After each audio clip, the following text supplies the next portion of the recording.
රට යන ඔබට මිනිත්තුවක්. තනි තනියෙන් රට ගිහින් තිබ්බට කවුරුත් අහලා නැහැ නේද? පවුල පිටින් රට ගිහින් තියෙනවා. අපි අද මෙයාලගෙන් අහලා බලමු මොකද්ද මේ විස්තරය කියලා. ඔයාගේ පවුලේ ඉස්සලාම රට ගියේ කවුද? නංගි මගේ. එයා ගිහිල්ලා එමිරේට්ස් ට්‍රැවල්ස් ඒජන්සියෙන් තමයි ගියේ.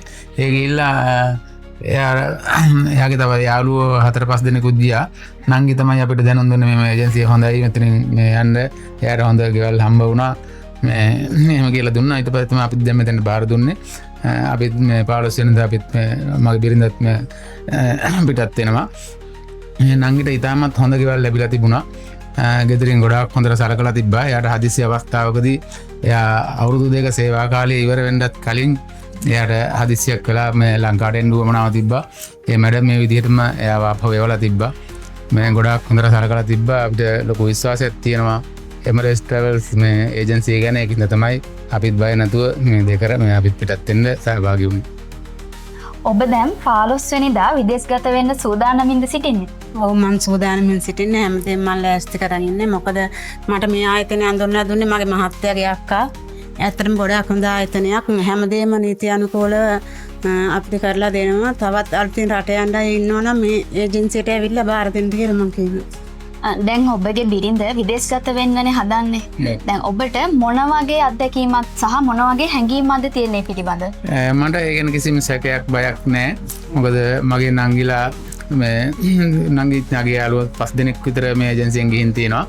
ඒ ගිහිල්ලා ඒකින්ද මට කිසිම සැකයක් බයක් නැතුව මගේ බිරිඳ ඒ රටට යන්නත් කලින් මම අපි තම කතා කරලා යට කරන්න තියෙන වැඩ රාජකාරියවත් අපිට එහෙම කතා කරා.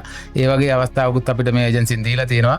ඒක නිසා එමිරේට්ස් ට්‍රැවල්ස් ඒජන්සිය ගැන ලොකු විශ්වාසයක් තියලා තමයි මම බිරිඳව මේ කුවේට් රටට ගෘහ සේවය සඳහා යවන්නේ. ඇත්තටම කාන්තාවක් විදේශගත වෙනවා කියන්නේ බැරෑරුම් තීරණයක්. ඉතින් ඔබගේ බිරිඳ විදේශගත වෙන්නේ ඔබගේ පවුලේ සහ දරුවන්ගේ අනාගතය වෙනුවෙන්. ඔබට ලොකු කාර්යභාරයක් තියෙනවා ලංකාවේ ඉඳන් ඉටු කරන්න. ඔබේ ප්‍රශ්නවලට කොහොමද ඇත්තටම මුහුණ දෙන්නේ? ඇත්තටම ලොකු වගකීමක් තමයි. මොකද දුවලා දෙන්නෙකුත් අවුරුදු 8ක පොඩි පුතෙකුත් දාලා මගේ බිරිඳ විදේශගත වෙන්නේ අපේ ආර්ථික ප්‍රශ්න නිසායි.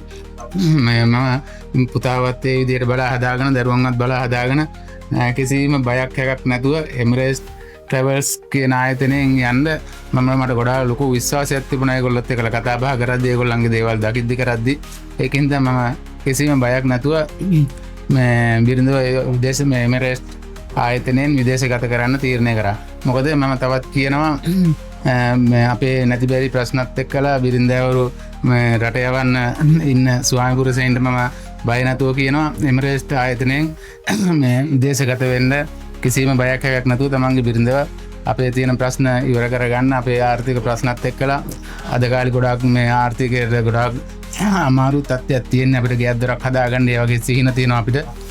ඒ වගේ දේවල් වලට අපිත් මෙහෙ ඉඳගෙන අපි දරුවන් බලා හදාගෙන රස්සාව කරගෙන ඉන්නවා.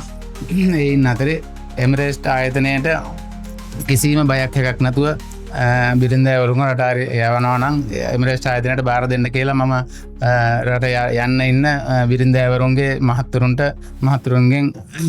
කියා සිටිනවා. කිසිම සැකයක් නැතුව බයක් නැතුව යවන්න කියලා. ඒ තමා අපි ගැන තිබූ විශ්වාසය. ඉතින් ඔබත් බය නැතුව රට යන්න කැමති නම් එන්න එමිරේට්ස් ට්‍රැවල්ස් අපිත් එක්ක එකතු වන්න.